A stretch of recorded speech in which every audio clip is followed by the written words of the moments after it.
Hey Aquarium addicts, Kyle here. And yeah, there's been some problems here with my phone. My audio and video have been out of sync, so if the audio kind of cut out for a second there, yeah, uh, that's the reason why. And I'm getting a new phone tonight, so I won't have that problem anymore here. And generally, I don't really want to make videos on my phone here, but it actually has a lot better quality than my flip. So yeah, have been very busy, and a lot of changes with this tank have taken place over the past month and a half. I tried to do a video on it before, but obviously since my audio and video were out of sync, and yeah, I just haven't had time to reshoot it since then, because I've been working on schoolwork and of course working on getting this tank getting set up and with all the new changes. So what I tried to make a video on was I got a new filter, new hang over the back filter. It's just bigger, so it's more appropriate for the size tank. New lighting, higher lighting of course, and I put in just a cheap DIY background back there. You'll notice if you compare the last video to this one, my plants are kind of moved around. My Anubias is gone. I actually did a trade with a guy on a Facebook group. It was like the Planet Tank Central or something like that. Did a trade with the guy there, shipped out my Anubias. He got it. It's looking just great.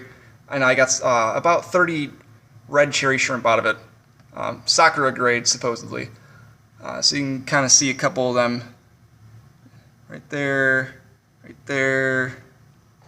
Let's focus that in. There's one. And this trade took place just over a week ago. So shrimp all look great, got nice color, and they took care of all my algae, which is great. Well, not all of it, but about 98% of it. And I've only had one death. I'm not sure why. I've had molting, of course, but I actually had one die last night, which is very disappointing, of course. And my cardinals have been leaving them alone, which is great. Kind of looks like they were gonna nibble at them for a while, then they just kind of stopped. Probably just out of interest. My Liguigia, I kind of moved a lot of my plants here. My Liguigia, I kind of just bunched up around this intake tube.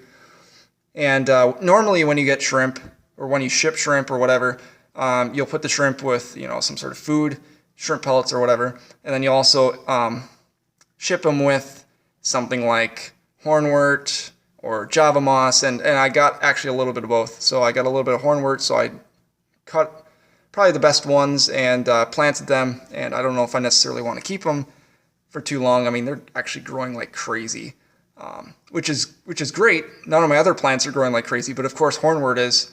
And actually I kind of have to trim a couple of these today. Yeah, got to get on that. And Java moss, I got a little bit of that. Probably just going to tie it to this driftwood right here, let that grow on there. My plan is to get some wisteria and just put it in this corner. That'll be great. Just waiting for my local fish store to actually, do something and not just make up excuses. I'll probably just order online here pretty soon if they don't get their act together, but whatever. I obviously want to support my local fish store, but if they're not helping me at all, then there's no reason to support them. Java fern, yeah, nice new leaf. Madagascar lace, it's a leaf right there. I'm getting some good growth with my higher lighting, which is great. And this is probably the happiest I've been with my tank in a long time. I've actually really been wanting red cherry shrimp for a very long time, almost since the beginning, because they're just great. They're easy to take care of, low bioload. They eat the algae, and they're not just surface dwellers. They kind of just go in every part wherever there's plants, and of course they'll swim around. You can see one swimming right there. Yeah, of course I've got my pre-filter on my intake tube. Just as a precaution, if they, lay eggs, get baby shrimp. I did notice that one female had a ton of eggs, ready to lay those eggs. So I'm pumped about that. hoping that the cardinals don't eat the eggs. Yeah, that's all I really want to talk about right now. Some updates. Just kind of moving stuff around. To be honest, I'll probably never be completely satisfied with this tank, but it's certainly moving in the right direction in my opinion. So thanks guys for watching. Make sure you give this video a thumbs up. Make sure you subscribe if you haven't. Newbies or experts, looking at you. Doesn't matter what part or how much experience you are, or how much experience you have, sorry, in this hobby. There's always something to learn. I'm constantly learning, and I can't wait to share some of that info with you guys. Sorry, I'm horrible at speaking today. I don't know why. So thanks for watching. I'll see you with probably the next update video once I get some more things in here. Thanks, guys.